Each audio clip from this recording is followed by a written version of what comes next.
কোরবানির ঈদকে সামনে রেখে ব্যস্ত সময় পার করছেন সিরাজগঞ্জের উল্লাপাড়ার কামারপল্লীর কারিগররা। সকাল থেকে গভীর রাত পর্যন্ত চলছে দা, ছুরি, চাপাতি ও বটি তৈরির কাজ। ঈদ যত ঘনিয়ে আসছে ততই বাড়ছে তাদের কর্মব্যস্ততা। সিরাজগঞ্জের উল্লাপাড়া প্রতিনিধি আরিফুল ইসলামের প্রতিবেদন জানাচ্ছেন জেরিন জামান। মাত্র কয়েকদিন বাকি, হাতুড়ির টুংটাং শব্দ যেন জানান দিচ্ছে কোরবানির ঈদ আসন্ন। ঈদুল আজহা এলেই বেড়ে যায় কোরবানির সরঞ্জামের চাহিদা। সেই চাহিদা পূরণে এখন ব্যস্ত সময় পার করছেন উল্লাপাড়ার কামারপল্লীর কারিগররা। আগুনে লোহা পুড়িয়ে হাতুড়ির আঘাতে তৈরি করা হচ্ছে বিভিন্ন ধরনের ধারালো সরঞ্জাম। হাতুড়ির শব্দে মুখর হয়ে উঠেছে পুরো এলাকা। এক মাস আগে থেকে বেচা কেনা কাজের বেশি।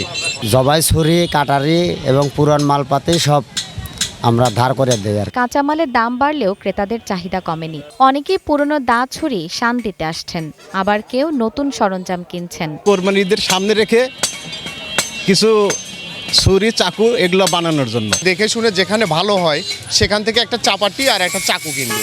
সহকারী সমাজসেবা অফিসার বলেন, এই পেশাকে টিকে রাখতে উদ্যোগ নেওয়া হবে। তারা অনেক সময় পিছিয়ে থাকে, বিভিন্ন অবহেলার মধ্যে তারা থাকে। সমাজের জাতীয়তা তাদের জন্য আমাদের একটা প্রতিষ্ঠা করতে পারে, সমাজের জন্য একটা অগ্রণী ভূমিকা পালন করতে পারে, সেই লক্ষ্যে আমরা কাজ করব। ঈদকে কেন্দ্র করে বাড়তি আয় হওয়ায় কিছুটা স্বস্তি ফিরেছে কামারপল্লীতে। জেরিন জামান, গ্রিন নিউজ ডেস্ক।